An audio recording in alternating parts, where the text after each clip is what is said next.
Internet का फैलता जाल, डिजिटल होती दुनिया, वेब पर संवेदनशील डाटा का खजाना।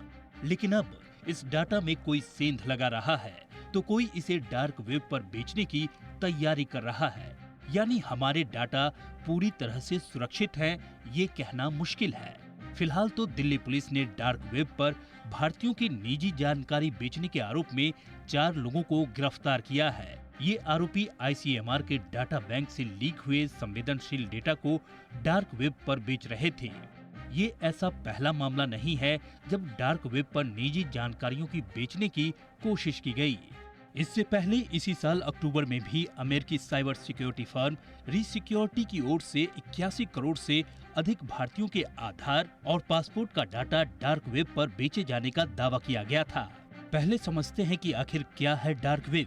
ये इंटरनेट का वो कोना है जहां तमाम गैर कानूनी धंधे किए जाते हैं। जो इंटरनेट हम इस्तेमाल करते हैं वो वेब की दुनिया का बहुत छोटा सा हिस्सा है, जिसे सरफेस वेब कहा जाता है। एक अनुमान है कि इंटरनेट का करीब 90% हिस्सा छिपा हुआ होता है, यानी डार्क वेब होता है। जानकारों की माने तो लीक डाटा की खरीद फरोख्त का एक बड़ा अड्डा है डार्क वेब। इसके खतरे को देखते हुए सरकार भी एक्शन मोड में है और सतर्कता बरत रही है। कुछ संदिग्ध प्लेटफॉर्म और कंटेंट को ब्लॉक करने के आदेश भी दिए गए हैं। लेकिन सच्चाई ये है कि डार्क वेब पर नजर बनाए रखना इतना आसान भी नहीं है। डार्क वेब में वो हर पेज आता है जिसे आम सर्च इंजन से नहीं ढूंढा जा सकता। डार्क वेब कैसे काम करता है और इसका कहां-कहां इस्तेमाल होता है, ये भी समझना जरूरी है। दरअसल इसमें वीपीएन सहित ऐसे ऑपरेटिंग सिस्टम का इस्तेमाल होता है जिससे आईपी एड्रेस को ट्रेस नहीं किया जा सकता है। यही नहीं, इसमें टॉर और ऑरबॉट ब्राउजर का इस्तेमाल किया जाता है। ये वो ब्राउजर हैं जिसमें परत दर परत चीजें छुपी रहती हैं।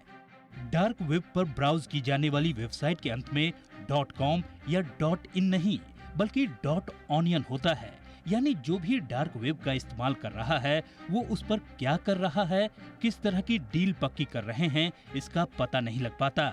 इसका इस्तेमाल मानव तस्करी, मादक पदार्थों की खरीद और बिक्री, हथियारों की तस्करी, डिफेंस से जुड़ी गोपनीय जानकारी, लोगों से जुड़े डाटा की बिक्री जैसे अवैध गतिविधियों में किया जाता है। यहाँ जो डील होती है उसके लेन देन का जरिया क्रिप्टो करेंसी होती है। हैकर्स जो गैर कानूनी कामों में लिप्त रहते हैं उनके लिए डार्क वेब जन्नत की तरह है। इसकी ट्रेस नहीं हो पाने के चलते पुलिस उन तक आसानी से नहीं पहुंच पाती। फिलहाल तो सरकार इसे लेकर पूरी तरह से सतर्क है। सुरक्षा एजेंसियां भी अवैध तौर पर डाटा की खरीद फरोख्त के मामले में नजर बनाए हुए है ताकि डार्क वेब के खतरों से बचा जा सके।